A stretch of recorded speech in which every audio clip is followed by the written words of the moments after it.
नमस्कार। हम महाकवि सूरदास जी की कुछ कविताएं पढ़ रहे हैं। हमने बाल लीलाभिषेक पद पढ़े, मुरली महिमा के पद पढ़े और अब हम पढ़ेंगे विनय के पद पढ़े हमने और अब हम वियोग श्रृंगार के पद पढ़ेंगे, जिनको भ्रमर गीत प्रसंग कहा जाता है। इस भ्रमर गीत प्रसंग का आदि स्रोत, मूल स्रोत है श्रीमद् भागवत पुराण। भागवत पुराण के 46वें अध्याय में ये प्रसंग आता है कि कृष्ण है वो गोपियों को समझाने के लिए, उनके वियोग व्यथा दूर करने के लिए अपने मित्र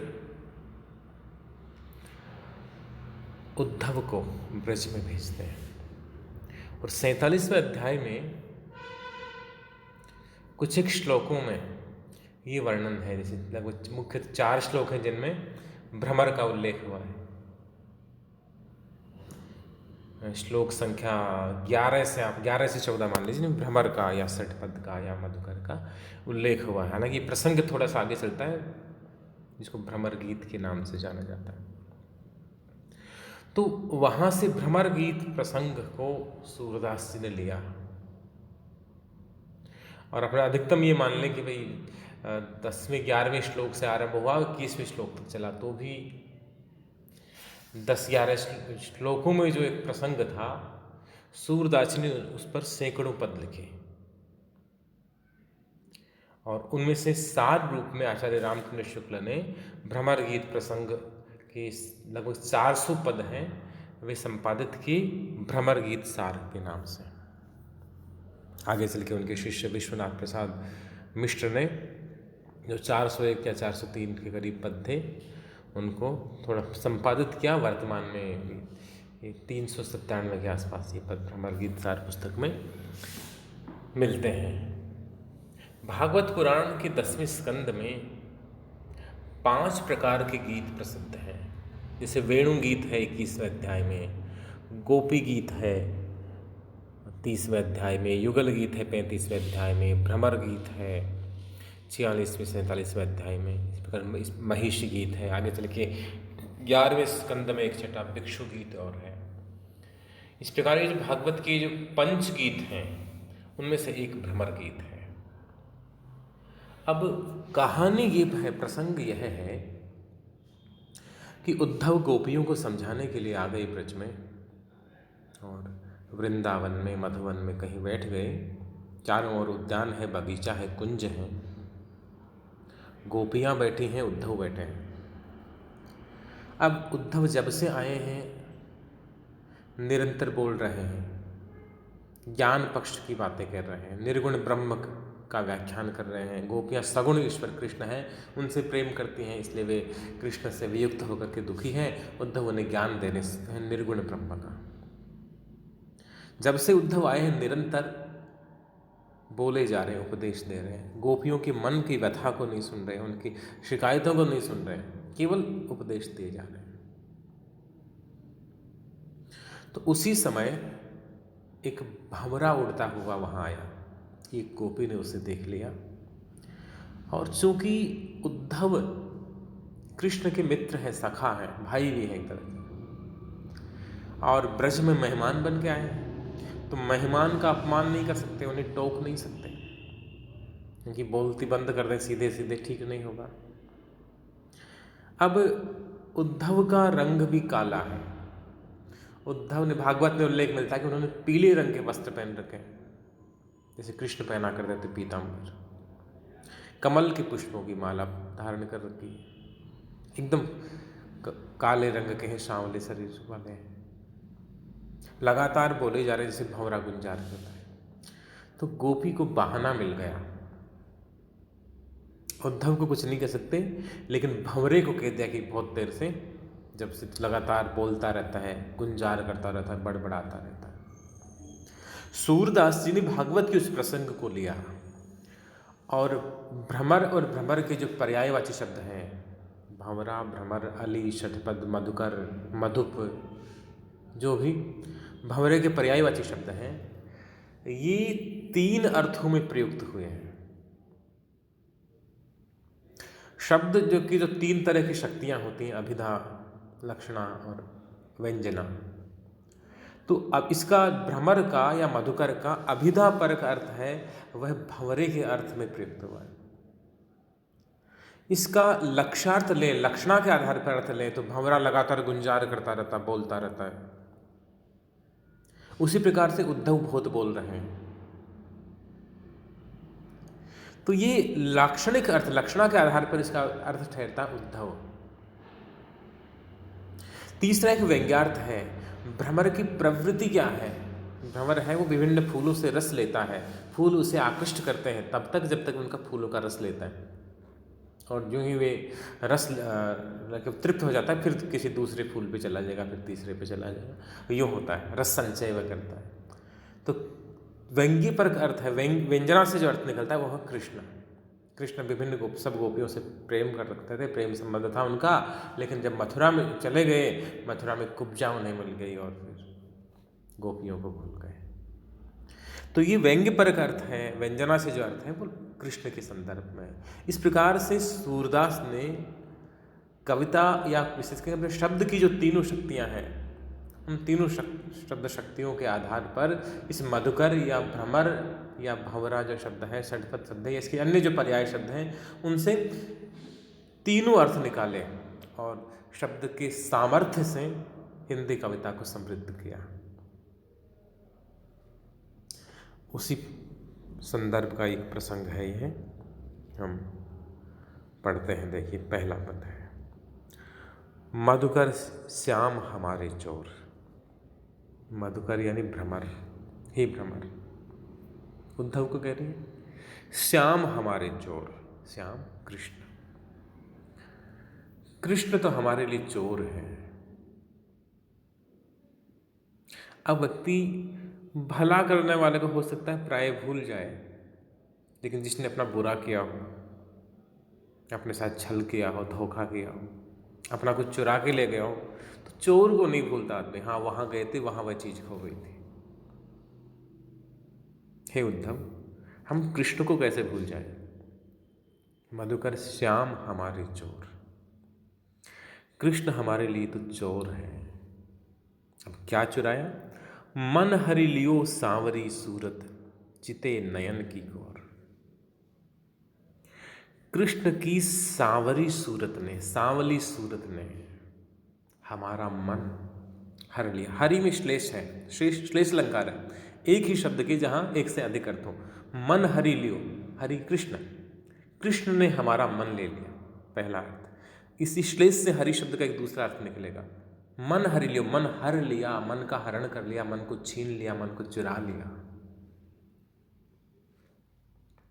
मन हरि लियो सांवरी सूरत, कृष्ण की सांवली सूरत ने, सांवली सूरत पे मेरा दिल दीवाना हो गया। इस सांवली सूरत ने हमारा मन हर लिया, और कैसे हरा? चिते नयन की कोर, कृष्ण ने अपने नयन की कोर से, नयन के कोनों से, तिरछी नजर से हमारी ओर देखा, और उस निगाह में वह जादू था कि हमारा दिल, हमारा हृदय, हमारा मन हमेशा हमेशा के लिए कृष्ण का हो गया। अब हमारा कृष्ण के प्रति प्रेम उमड़ा, कृष्ण हमारे हृदय में बस गए। इसके बदले में हमारा हृदय कृष्ण के पास चला गया, हमारा दिल आपके पास है। हमारा हृदय कृष्ण के पास चला गया और कृष्ण को हमने अपने हृदय में संजो लिया। पकड़ो ते ही हृदय उर अंतर, प्रेम प्रीत के जोर। पकड़ो, हमने पकड़ लिया, ते ही यानी उनको, किनको? कृष्ण को, हृदय, अपने हृदय में, उर अंतर, अपने अंतरात्मा में, अपने उर यानी भी हृदय होता है, प्रेम प्रीत के जोर, अपने प्रेम के बल पर, जोर यानी बल, अपने प्रेम के बल पर, अपने प्रीति के बल पर, प्रीति के रिश्ते से, प्रेम के रिश्ते से कृष्ण को बांध लिया, बांधने की कोशिश की, अपने हृदय में रोक लेने की कोशिश की। लेकिन कृष्ण तो कृष्ण है,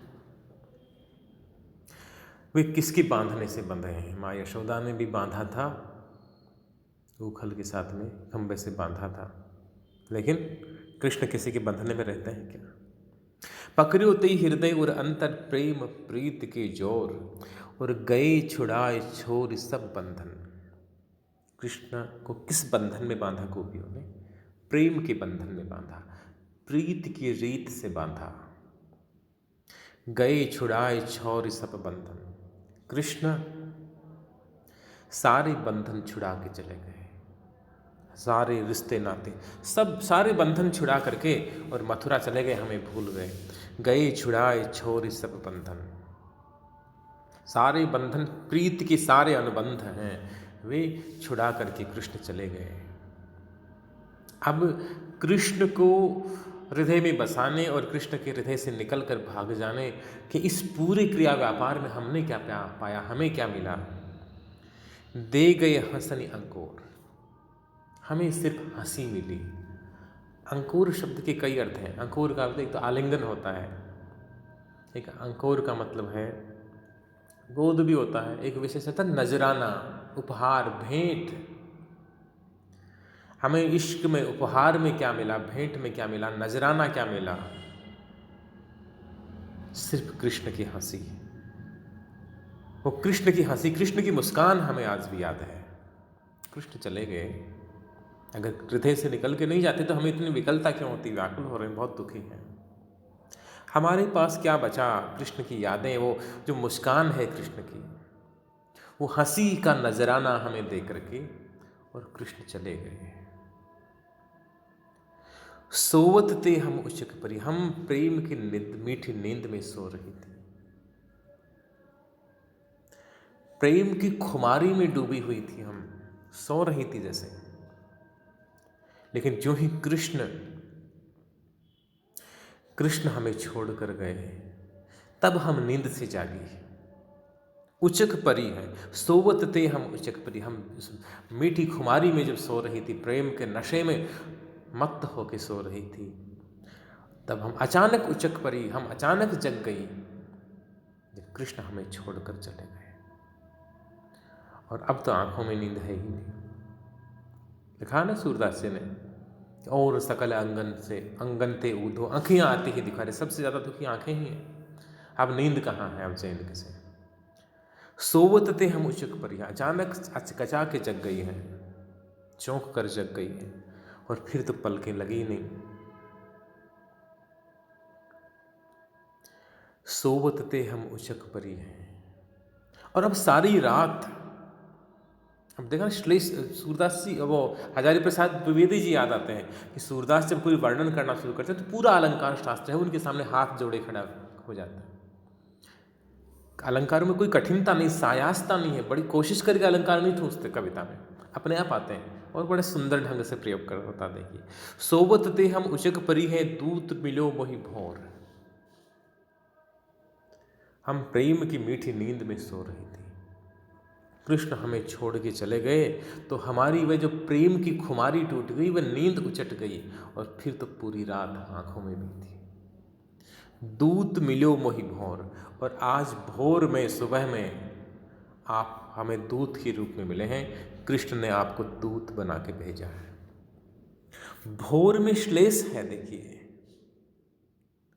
श्लेष है, एक ही शब्द के दो अर्थ हैं। भोर के दो अर्थ हैं, भोर सुबह, रात भर नींद नहीं आई। कृष्ण जब से गए आंखों में रात बीत रही थी, अब आज भोर हुई है। आज जैसे उम्मीद बंधी है कि तुम संदेश लेके आए हो, तो शायद ये संदेश लेके आए होंगे कि कृष्ण कब आ रहे हैं वापस। तो आज जैसे एक उम्मीद, एक आशा बनी है, वो काली रात, वह जो विरह की रात जैसे अब समाप्त होने वाली है। दूत मिलो में मोहि भोर, लेकिन दूत, सुबह दूत मिला, लेकिन कैसा दूत मिला? दूत मिलो मोहि भोर, भंवरे जैसा दूत मिला है। मधुकर को संबोधित कर रही है ना। भोर का मतलब भंवरा भी है, भोर का मतलब सुबह भी है। और तुम भ्रमर के रूप में, भ्रमर के स्वभाव वाले दूत मिले हो, जो हमारी कुछ सुनते ही नहीं। हमारी कितनी शिकायतें हैं कृष्ण से, कितनी यादें हैं कृष्ण से, कितनी मधुर जो स्मृतियाँ जुड़ी हुई हैं, लेकिन दूत भी मिला तो भंवरे जैसा मिला है, जो अपनी ही गा रहा है, कुछ सुनता ही नहीं। सूर श्याम मुस्काही मेरो सरबस ले गए नंद किशोर। सूरदास कह रहे हैं कि गोपियाँ उद्धव से कहने लगी कि श्याम मुस्काही मेरो सर्वस्व ले गए नंद किशोर। श्याम ने मुस्कुरा करके, उस नंद किशोर ने एक मुस्कान के साथ हमारा सब कुछ छीन लिया। रसकांड ने वर्णन किया तक सूरदास के बाद में, माई रिवा मुख की मुस्कान संहारे न जेहन जेहन जेहन। कृष्ण जब तक और कोई क्रियाकलाप कर रहे हैं, देख रहे हैं, अन्य जो वो नटखटपन कर रहे हैं, शरारतें कर रहे हैं, वहाँ तक ठीक है, लेकिन उनके होठों पे जो मुस्कान खिली होती है, वह मुस्कान यदि देख ले तो फिर दिल संभलता नहीं।